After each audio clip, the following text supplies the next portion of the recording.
नमस्कार, मैं हूं संजय शर्मा। आप देख रहे हैं 4 PM न्यूज़ नेटवर्क।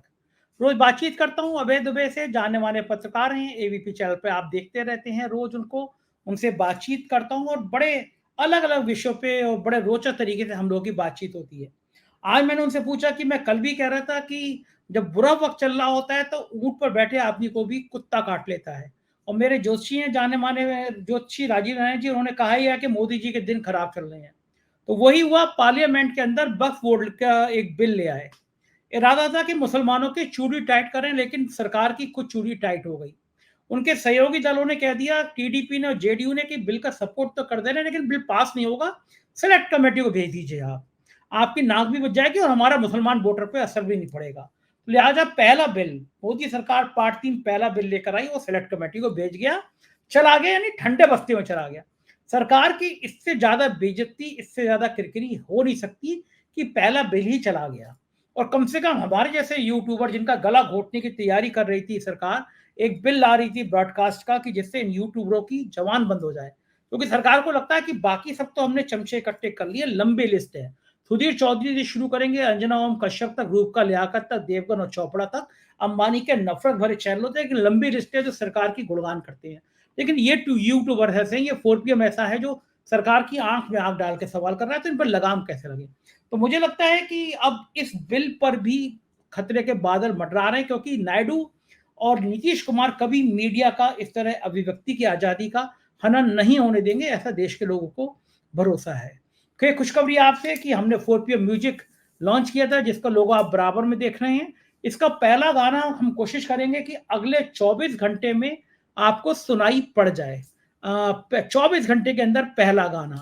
और आप मुझे बेसब्री से प्रतीक्षा करूंगा कि पहला गाना कैसा लगे, आप बताइएगा। हमने महाराष्ट्र के अलग अलग जगह पे पूरी टीम गई थी हमारी, एक 1.5-2 दर्जन लोगों की, और शूट किया है, ग्रामीण अंचल में शूट किया है, बहुत मन से गाना बनाया है।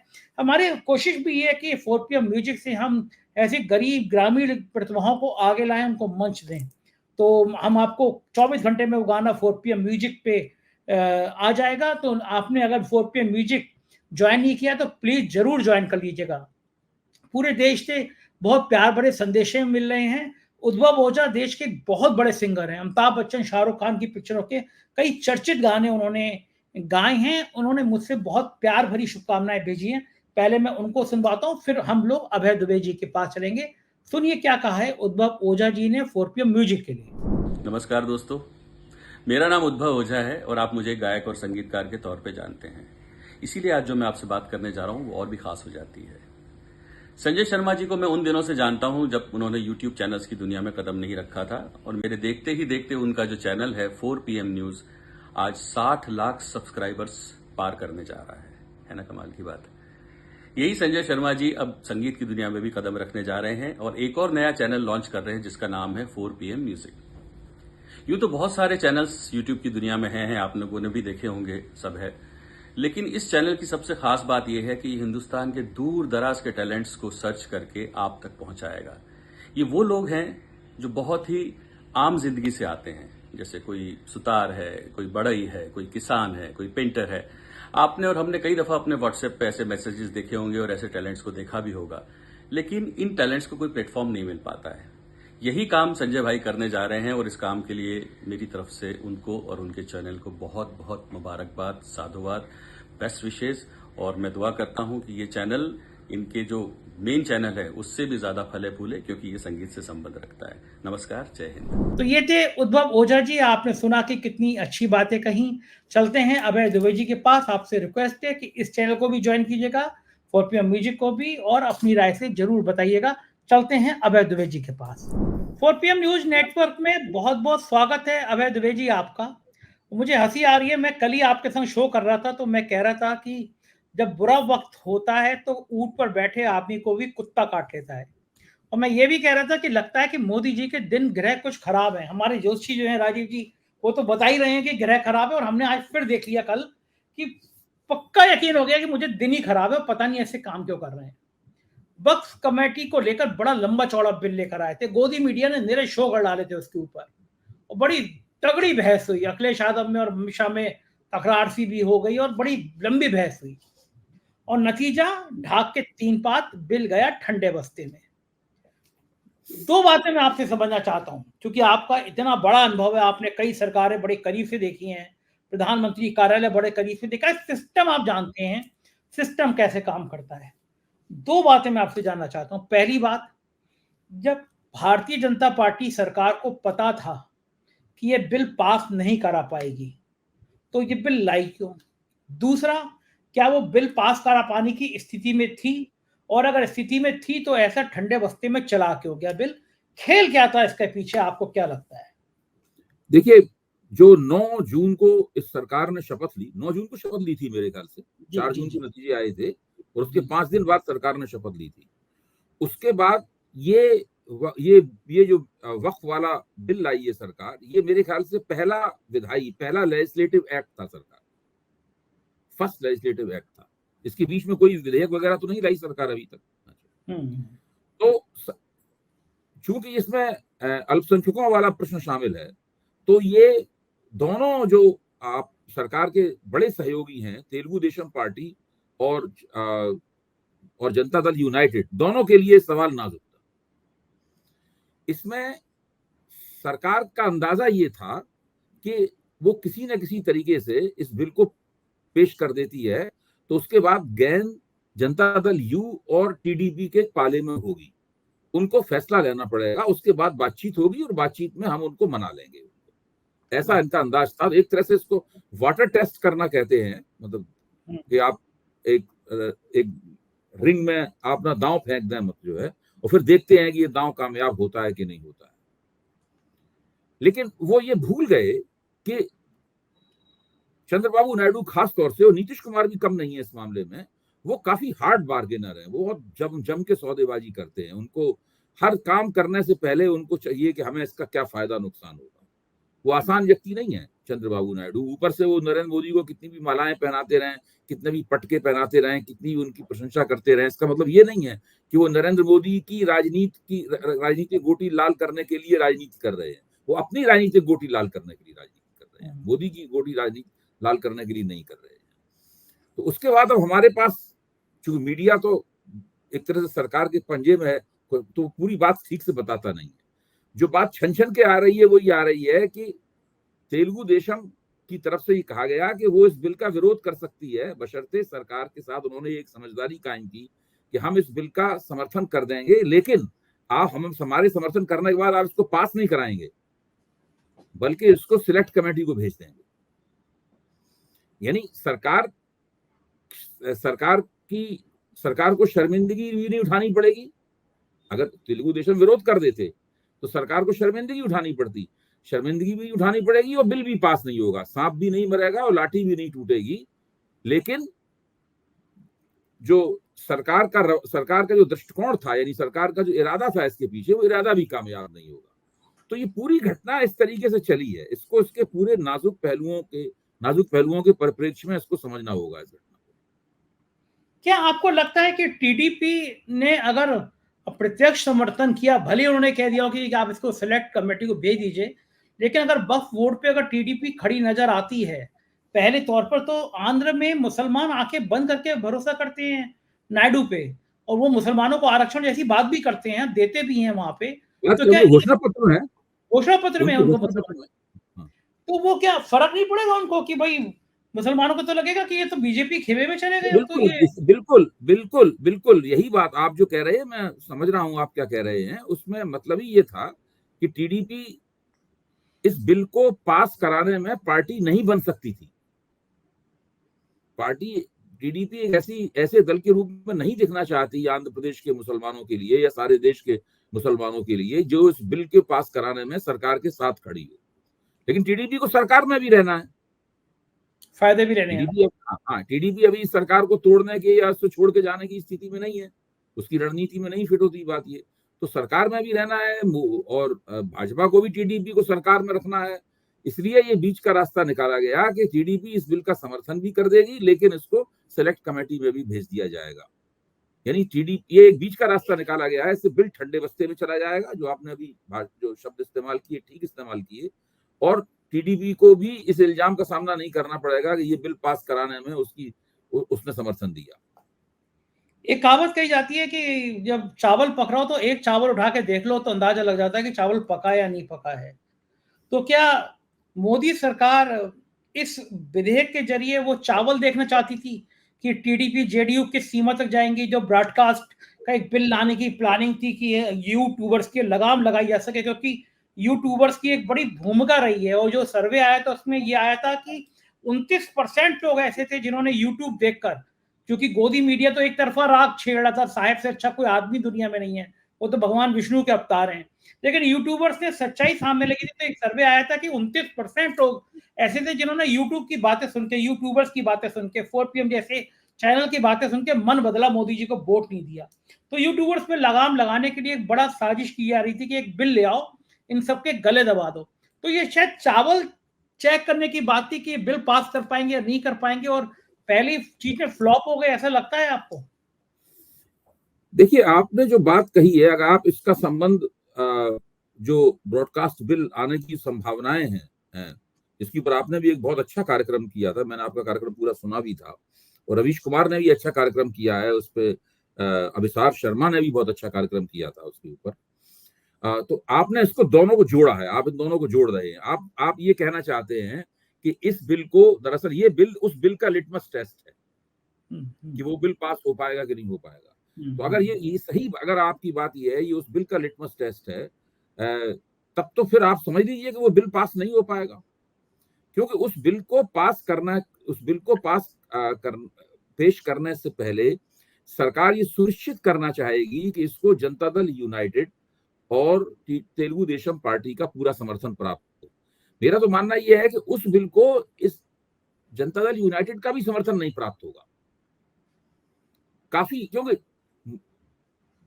नरेंद्र मोदी और भारतीय जनता पार्टी की लोकप्रियता गिरे या उठे, इससे न नीतीश कुमार को कोई निजी तौर पे मतलब है, न तेलुगु देशम पार्टी को कोई मतलब है। आपने देखा होगा जब पहला अधिवेशन हुआ, सरकार की शपथ लेने के बाद जब पहला अधिवेशन शुरू हुआ, तो विपक्ष ने बड़ा जबरदस्त मोदी जी के ऊपर आक्रमण किया, बड़ी उनकी खिल्ली उड़ाई गई। तो जब उससे भाजपा की सीटों पर तो बड़ी बेचैनियां थी, लेकिन तेलुगु देशम और जनता दल यूनाइटेड के सांसदों के बीच में कोई बेचैनी नहीं देखी गई। वो लोग अपने आराम से बैठे रहे। उन्होंने कोई मोदी जी को खड़े होकर कोई उनका बचाव किया हो, ऐसी बात नहीं है। चिराग पासवान ने जरूर खड़े होकर बचाव किया उनका, मोदी जी का, लेकिन गैर भाजपा, एनडीए के गैर भाजपा पार्टनरों में चिराग पासवान के अपवाद को छोड़कर किसी ने मोदी जी की तारीफ नहीं की। इस विपक्ष के आक्रमण के बाद महुआ मोइत्रा ने जो आक्रमण किया, जो डी राजा ने आक्रमण किया, जो राहुल गांधी ने आक्रमण किया, उसमें किसी ने बचाव, इन लोगों ने कोई बचाव नहीं किया। मोदी जी की इमेज, मोदी जी की छवि की रक्षा करना इन लोगों का काम नहीं है। तो और ब्रॉडकास्ट बिल इसलिए लाया जा रहा है ताकि मोदी जी के ऊपर जो आक्रमण हुआ है, मोदी जी की जो आलोचनाएं हुई हैं यूट्यूब के ऊपर, उन आलोचनाओं को किसी तरीके से कंट्रोल किया जा सके, उन आलोचनाओं में कुछ कटौती की जा सके, डर बैठाया जा सके कि अगर आप ऐसा ऐसा बोलेंगे तो हम आपके खिलाफ ऐसा ऐसा कर देंगे। ये स्थिति है। ये बात आपकी सही है कि जो 2019 का चुनाव था, उस चुनाव को व्हाट्सएप इलेक्शन कहा गया था, क्योंकि व्हाट्सएप ने उस चुनाव के ऊपर काफी असर डाला था। लेकिन ये चुनाव यूट्यूब चुनाव कहा जाता। यूट्यूब ने इसमें मतदाता का मन बनाने में, ओपिनियन मेकिंग में यूट्यूब की बहुत महत्वपूर्ण भूमिका रही है। लेकिन यूट्यूब दोनों तरफ था। भाजपा समर्थकों के भी यूट्यूब थे, यूट्यूबर्स हैं, बड़े पैमाने पर उनके यूट्यूबर्स हैं, दिन रात मोदी जी की मोदी जी उनके, अगर आप उनके कार्यक्रमों को देखें, उनके वीडियोस को देखें, तो मोदी जी हर वीडियो में कोई ना कोई मास्टर स्ट्रोक मारते हुए दिखते हैं। मोदी ने ये कह दिया, विपक्ष की हवा निकल गई, यही उसके हेडिंग होते हैं उसमें। अभय जी, मैं एक यूट्यूबर को देख रहा था, उसने प्रधानमंत्री का इंटरव्यू लिया। उस बेचारे के यूट्यूब पे 17,000 व्यू आए प्रधानमंत्री के इंटरव्यू के। और उसके बाकी चैनल पे जो दिन भर वो भक्ति काल करता रहता है, कोई व्यू आते हैं 250, कोई आते हैं 150, कोई आते हैं 200। हम दिन भर में अगर 20 व्यू डालते, चैनल वीडियो जाते होंगे, कोई शायद ही कोई ऐसा होता होगा जो लाख से कम व्यू आता हो। एक बार आपको याद होगा, ANI की स्मिता प्रकाश कुछ लोगों को बिठा के बातचीत कर रही थी, बड़ी वायरल हुई थी बातचीत। वो उसमें यही कह रही थी कि ये जो लेफ्टिस्ट हैं, जो सरकार के विरोध में बात कर रहे हैं, ये जो लिस्ट आई थी इंडिया डाटा विंग्स की, कह रही थी उसमें सबके सब यही ऊपर है। लकीली पिछले 6 महीनों में से 5 महीने 4PM नंबर 1 पे रहा। तो उनकी पीड़ा ये थी कि यार ये जो मोदी जी की तारीफ करने वाले हैं ये सब तो राइट तरफ है, मतलब नीचे वाले पायदान में है। और ये जो सरकार की सवाल करते हैं, सरकार की आंखों में आंखें डाल के सवाल करते हैं, ये सब ऊपर है। तो ये सब कैसे हो रहा है? तो आप जो कह रहे हैं कि यूट्यूबर उनके भक्ति काल के भी हैं, लेकिन उन भक्तों के यूट्यूबर को देखता कौन है? जब उनके गोदी मीडिया को चैनल को नहीं देखते लोग, तो उनके यूट्यूब को कौन देखेगा? देखिए, अगस्त के महीने से मैंने नियमित रूप से 4 PM पर पिछले साल कार्यक्रम देना शुरू किया। उससे पहले हम लोग कभी याराने दोस्ताने में कभी एक आध कार्यक्रम कर लिया करते थे। हाँ। और भी सभी जगह मैं सत्य.com के ऊपर आलोक जोशी के लिए, शरद प्रधान के लिए, अपने मित्र आशुतोष के लिए या अजीत अंजुम के लिए, जब लोग कहते थे कि भाई इस पर चर्चा करना चाहते हैं तो हम चर्चा कर लिया करता था, लेकिन नियमित रूप से कहीं भी कार्यक्रम नहीं था। जब मैंने नियमित रूप से कार्यक्रम देना शुरू किया तो मैंने ये भी देखना शुरू किया कि भाई मेरी बातें कितने लोग सुनते हैं। पहले तो मैं ध्यान ही देता था, कार्यक्रम किया, बातचीत हुई, भूल गया। फिर दो 3 महीने बाद लोग बताते थे कि आपका वो कार्यक्रम सुना, तब मुझे अच्छा मैंने वो कार्यक्रम भी किया था। लेकिन जब मैं नियमित हुआ तब फिर मैंने देखना शुरू किया। मैंने आपके लिए और नई परख के लिए और पब्लिक इंडिया के लिए जो नियमित रूप से कार्यक्रम किया, और लाउड इंडिया संतोष भारती की टीवी के लिए, वो हमारे पुराने दोस्त हैं। तो फिर मैंने देखना शुरू किया कि लोग मेरी कितनी बातें सुनते हैं। तो जब आपको ध्यान होगा, एक्सेस माई इंडिया का जो एक अनधिकृत किस्म का और उनके द्वारा ये कहा गया कि ये हमारा नहीं है सर्वे, उस सर्वे के आधार पे जब मैंने एक वीडियो 4 PM के लिए बोला तो उसको जितनी तेजी के साथ 12-13 लाख लोगों ने देखा, 20 लाख हो गया था, 20 लाख। हाँ, उससे मुझे पहली बार ये सुराग मिला कि मोदी जी के खिलाफ सोचने वाले लोगों की संख्या और उत्सुक लोगों की संख्या बहुत बड़े पैमाने पर बढ़ती जा रही है। फिर मुझे लगा कि कुछ ना कुछ परिवर्तित हो रहा है, कुछ ना कुछ ऐसा घटित होने वाला है जो कि अप्रत्याशित है। मतलब उसी से मेरे दिमाग में ये बात आई। उसके बाद जैसे 4 PM के व्यूअर्स बढ़े, बोलने वाले बढ़े, तो उसमें मेरा भी, मैंने बोला, उसकी भी भूमिका थी। दूसरे और साथी, आप बोलते थे और दूसरे लोग बोलते थे, उनकी भी भूमिका है। तो फिर मुझे लगा कि कुछ मामला ऐसा है जिसका हम लोग पहले उम्मीद नहीं करते थे, जो घटित हो रहा है। तो मैंने तो ये सुराग जो है, पहला सुराग 4 PM से ही प्राप्त किया था। हाँ, ये इसीलिए परेशान है, शायद इसीलिए बिल लाने की प्लानिंग होगी। लेकिन आज के जो वक्फ बोर्ड वाले बिल के जो ठंडे बस्ते में जाने के हाल देखा, तो उससे शायद ये यूट्यूबर्स हम लोग चैन की सांस ले सकते हैं कि जो गला घोटने की साजिश कर रहे थे, कम से कम टीडीपी और जेडीयू इस मामले में मीडिया का अस्तित्व बनाए रखने में, देश की लोकतंत्र को बचाए रखने में, अभिव्यक्ति की आजादी को बचाए रखने में योगदान देंगे। कम से कम वो इस तरह का आपातकाल का मोदी के बिल का समर्थन तो नहीं करेंगे, कम से कम अब तो फिलहाल। मेरा मानना यह है कि अभी इस बात को हमें नहीं मान लेना चाहिए कि खतरा टल गया है। मेरा मानना है कि जो यूट्यूबर्स हैं उनको अपना एक संगठन बनाना चाहिए, खासतौर से उन यूट्यूबर्स को जो सरकार के आलोचक यानी प्रतिष्ठान विरोधी हैं, व्यवस्था विरोधी बातचीत करते हैं, जनोन्मुख हैं, व्यवस्था विरोधी बातचीत करते हैं। उनको अपनी कोई कमेटी वगैरह, एक कमेटी ऑफ डिफेंस बनानी चाहिए, अपनी प्रतिरक्षा कमेटी बनानी चाहिए, और उस कमेटी को बनाकर इस बात के प्रतिवेदन उन्हें तमाम एनडीए की जो गैर भाजपा पार्टियां हैं उनको देना शुरू करना चाहिए। उनको चाहिए कि वो चंद्रबाबू नायडू से मिलें, चंद्रबाबू नायडू के बेटे नारा लोकेश के साथ मिलें, जो दरअसल जो भाजपा को लगातार धमकाते रहते हैं, नारा लोकेश। बहुत तेज नारा लोकेश। हाँ, उनसे मिलें। वो केसी त्यागी से मिलें, वो नीतीश कुमार से मिलें और मिलके बताएं कि ये हमारे खिलाफ ही होने वाला है, हम आपसे उम्मीद करते हैं कि आप इसमें भारतीय जनता पार्टी का साथ नहीं देंगे। बिल्कुल ठीक कह रहे हैं। क्योंकि ये सारी पार्टियां कभी न कभी विपक्ष में रह चुकी हैं, इनको पता है। हाँ, इनको पता है कि क्या, किस तरीके से क्या होता है। यहाँ तक कि छोटे छोटे दल जो हैं, जैसे जीतन राम मांझी का दल है, या चिराग पासवान का दल है, या उपेंद्र कुशवाहा का दल है, या अनुप्रिया पटेल का दल है, इन सब दलों से भी बातचीत करनी चाहिए। सबके पास ये बात ले जानी चाहिए कि ये घटित होने वाला है और हम चाहते हैं कि आप लोकतंत्र के रक्षक के तौर पे उभरें, आप भारतीय जनता पार्टी के हाथों में न खेलें, क्योंकि भारतीय जनता पार्टी अपने राजनीतिक निहित स्वार्थों के चलते ही ये काम कर रही है। देखिए, आप हैं, संतोष भारती हैं, आनंदवर्धन जी हैं, अजीत अंजुम हैं, आशुतोष हैं, रवीश हैं, ये सब लोग मिलकर अवसार हैं, ये सब लोग मिलकर एक कमेटी गठित कर सकते हैं और वो कमेटी बाकायदा योजनाबद्ध तरीके से अपॉइंटमेंट लेकर इन लोगों के पास जाए और उनको बताए कि ये सब जो अगर ऐसा होता है तो फिर अभिव्यक्ति की स्वतंत्रता की रक्षा आपके हाथों में होगी। ठीक बात है, बिल्कुल सही है। हाँ, और खतरा उनके लिए भी है। देखिए, इससे आपकी पेशबंदी होनी शुरू होगी। हम्म, उसके बाद सरकार के पास भी खबर जाएगी कि ये लोग तो एक्टिव हो गए हैं,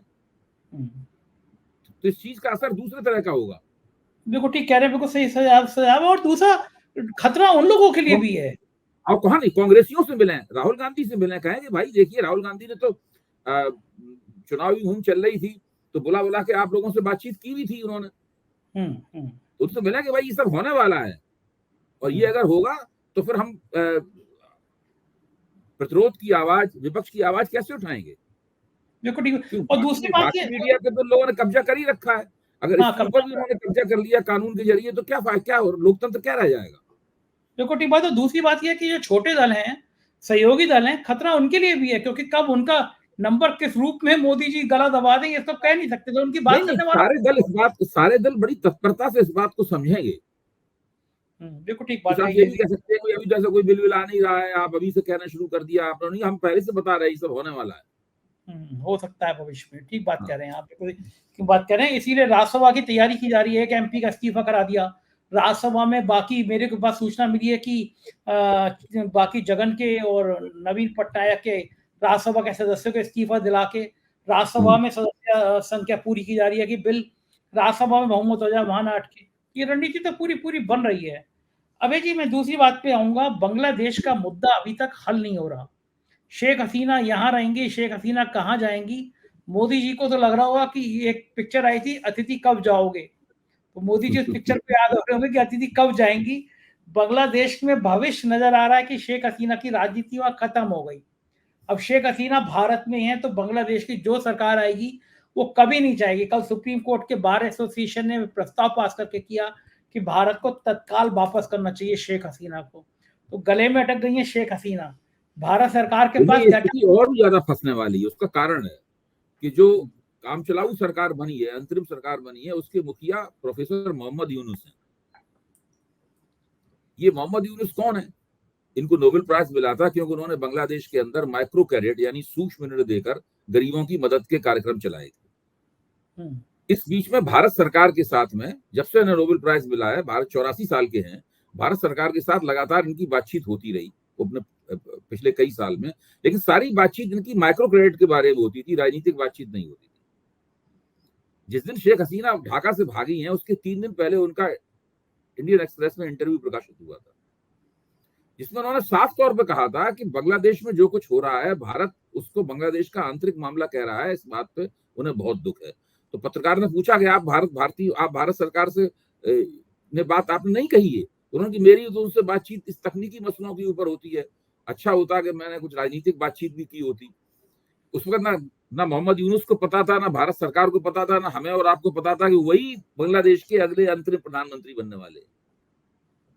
आप इससे अंदाजा लगाइए उन्होंने क्या कहा है। उन्होंने कहा था कि भारत अगर ये समझता है कि बांग्लादेश में जो हो रहा है वो केवल बांग्लादेश तक सीमित रहेगा तो वो गलतफहमी है, ये सब चीजें स्पिल ओवर हो सकती हैं और स्पिल ओवर होने लगी हैं।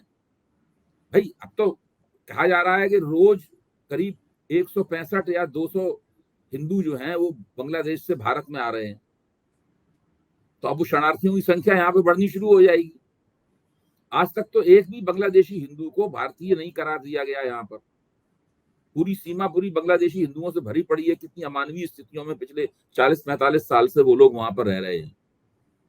असम में बांग्लादेशी हिंदुओं के खिलाफ ही असमियों ने आंदोलन चलाया था। 80 के दशक से आंदोलन चला, जिससे असम की पूरी राजनीति बदल गई, आंसू बना, असम गण परिषद बनी। तो बांग्लादेशी हिंदुओं के बाद यहाँ पे हिंदू कह के आप उसके यहाँ पे डिस्कोर्स चला लें, एक नैरेटिव चला लें, लेकिन दरअसल तो जो 1,30,00,000 वहां पे बांग्लादेशी हिंदू हैं उनकी सुरक्षा की गारंटी आप कैसे करेंगे? आप केवल एक ही तरीके से उनकी सुरक्षा की गारंटी कर सकते हैं कि बांग्लादेश की जो मौजूदा अंतरिम सरकार है जो बनने वाली है, जिसमें मोहम्मद यूनुस प्रधानमंत्री पद की शपथ लेंगे, या उसके बाद जो सरकार बनेगी चुनाव के बाद में, उन दोनों सरकारों से भारत सरकार के संबंध अच्छे हों। और वो संबंध तभी अच्छे हो सकते हैं जबकि ये शेख हसीना से अपने हाथ धो लें। ये कैसे हो सकता है कि शेख हसीना को मतलब बीजेपी की भाषा में कहें तो ये शेख हसीना का स्वागत सत्कार करते रहे हैं और उनसे उनके संबंध भी अच्छे बने रहे। ये दोनों काम एक साथ हो नहीं सकते। तो ये मामला तो और भी ज्यादा फंसने वाला है, क्योंकि मोहम्मद यूनिस जो है इस भारत सरकार के इस रवैये के आलोचक हैं। हालांकि बहुत ही सॉफ्ट, बहुत ही नरम बात बोलने वाले बुद्धिजीवी हैं, मुख्य तौर पर अर्थशास्त्री हैं, विदेशों के पढ़े हुए। वो इनके आलोचक हैं कि भाई बांग्लादेश में सब जब शेख हसीना विपक्ष का दमन कर रही थी और चुनाव में बेईमानी करके चुनाव जीत रही थी, उस वक्त भारत सरकार मुंह में दही जमाए बैठी हुई थी। बिल्कुल ठीक बात है। ये फंसा हुआ है। उधर विनेश ने कुश्ती से संन्यास लेने की घोषणा कर दी। मैं फिर वही लाइन कहूंगा कि बुरे दिन अपने आप शुरू हो रहे हैं। हरियाणा में गांव में विनेश के लिए दिल लोगों का दुखी है कि एक गोल्ड मेडल के द्वार पे आके हमारी बच्ची वापस आ गई। उसके प्रति सिंपैथी हरियाणा में उफान पर है। और साथ ही भारतीय जनता पार्टी के भूतपूर्व सांसद ब्रजभूषण सिंह की कहानी भी लोगों के जुबान पर है। हरियाणा के चुनाव सिर पर हैं। एंड टाइम पे विनेश का मुद्दा फिर बीजेपी पे भारी पड़ गया। मोदी जी के, मैं कह रहा हूँ, गृह खराब है। हरियाणा में क्षितिज कांत हमारे रिपोर्टर हैं, गए हुए हैं, आजकल एक जिले की रिपोर्ट भेज रहे हैं। हमारे दर्शक जितने हैं, 4PM हरियाणा हमने नया चैनल शुरू किया है, फिर देख सकते हैं रिपोर्ट। क्षितिज बता रहा था कि गांव में विधानसभा में विनेश की तारीफ, विनेश के लिए सहानुभूति और ब्रजभूषण सिंह के लिए, बीजेपी के लिए अपशब्द ये लगातार बोले जा रहे हैं। तो एन वक्त पे हरियाणा के चुनाव पे विनेश भारी पड़ गई। क्या ये मुसीबत से अगर भूपेंद्र सिंह हुड्डा और उसके बाद उनके बेटे दीपेंद्र सिंह हुड्डा की बातों को यकीन करें आप, तो मुझे ये भी हो सकता है कि विनेश ने कुश्ती से संन्यास ले लिया है, तो अब वो कांग्रेस की तरफ से राजनीति में कूद पड़े और इस चुनाव में वो बहुत ही प्रभावी साबित होंगी, क्योंकि उनका जो सेलिब्रिटी स्टेटस है, यानी इस वक्त वो उनकी बड़ी स्टार वैल्यू है विनेश फोगट की। और विनेश फोगट जब मैदान में आएंगी तो वो साक्षी मलिक भी मैदान में आएंगे, बजरंग पूनिया भी मैदान में आएंगे, महावीर फोगट तो द्रोणाचार्य अवार्ड विजेता है, विनेश के ताऊ हैं, वो भी मैदान में आएंगे। महावीर फोगट के ऊपर ही दंगल फिल्म बनी थी, उसमें जो आमिर खान ने रोल किया था वो महावीर फोगट का ही रोल था, महावीर फोगट की भूमिका थी। तो ये लोग बहुत मशहूर, हरियाणा के ही नहीं सारे देश में, और हरियाणा में तो खास तौर से बहुत ही विख्यात परिवार है। और अब विनेश फोगट के साथ जो हुआ है, बहुत बड़ी दुखद घटना हुई है, हम सब लोग उससे दुखी हैं। लेकिन मुझे पक्का यकीन है कि राजनीतिक हस्ती के तौर पर विनेश फोगट का अगर पुनर्जन्म होता है तो ये भारतीय जनता पार्टी के लिए बहुत मुश्किल की बात होगी। और ये चोर इस सरकार के मन में है। इसीलिए तो कल मनसुख मांडविया जो है, जब वो बयान दे रहे थे तो बता रहे थे कि हमने कितने रुपए और कितने पैसे विनेश फोगट के ऊपर खर्च किए। बड़ा शर्मनाक था नहीं, हाँ, बड़ी शर्मनाक। उनके मन में चोर था, तभी तो बता रहे थे। कहीं लोग ये कहने लगे कि उन्होंने विनेश फोगट का साथ नहीं दिया। बहुत ही, लेकिन बड़ा शर्मनाक था। लोगों ने, पूरे देश ने थू करी है कि आप अपनी अय्याशियों के खर्चे नहीं बनाते। करोड़ों रुपए चाय पे खर्च हो गया मोदी सरकार पार्ट 2 में। मंत्रियों ने उड़ा डाले करोड़ों रुपए यात्राओं में, बंगलों पे, करोड़ों रुपए बंगलों की सज्जा पे खर्च हो गए। और एक ऐसी खिलाड़ी जिसका मान बढ़ा रहे, ब्रजभूषण सिंह का एक बयान वायरल हो रहा है, जो उन्होंने पिछले ओलंपिक में कहा था कि विनेश तो एक खोटा सिक्का साबित हुई। ब्रजभूषण सिंह का वो बयान वायरल हो रहा है। हरियाणा के चुनाव में आपको यकीन है कि बहुत बड़ा मुद्दा पड़ेगा जो बीजेपी के खिलाफ जाएगा। लेकिन पहले भी ऐसी स्थिति थी कि भारतीय जनता पार्टी जो किसानों के गांव है उनमें घुस नहीं पाएगी। शहरी क्षेत्रों में जरूर प्रचार कर पाएगी, लेकिन हरियाणा के ग्रामीण क्षेत्र में घुस नहीं पाएगी। और विनेश फोगट वाली प्रकरण के बाद तो ये बात और भी ज्यादा स्थापित होगी। विनेश फोगट ने अब कुश्ती संन्यास ले लिया है, तो मुझे कोई इसमें आश्चर्य नहीं होगा कि वो राजनीतिक कुश्ती के मैदान में दंगल में उतर पड़े। सही बात है। और बहुत कुछ हरियाणा में घट जाएगा कि अगर वो इस तरह आएंगी। बहुत बहुत शुक्रिया अभय जी, आपने हमें समय दिया, हमसे बातचीत की, बहुत बहुत आभार, थैंक यू। तो ये थे अभय दुबे जी, और आप समझ गए होंगे कि बांग्लादेश से लेकर भारत तक मोदी सरकार की क्या फजीयत हो रही है। आपको ये बातचीत कैसी लगी? अपनी राय से बताइएगा। शुक्रिया, थैंक यू।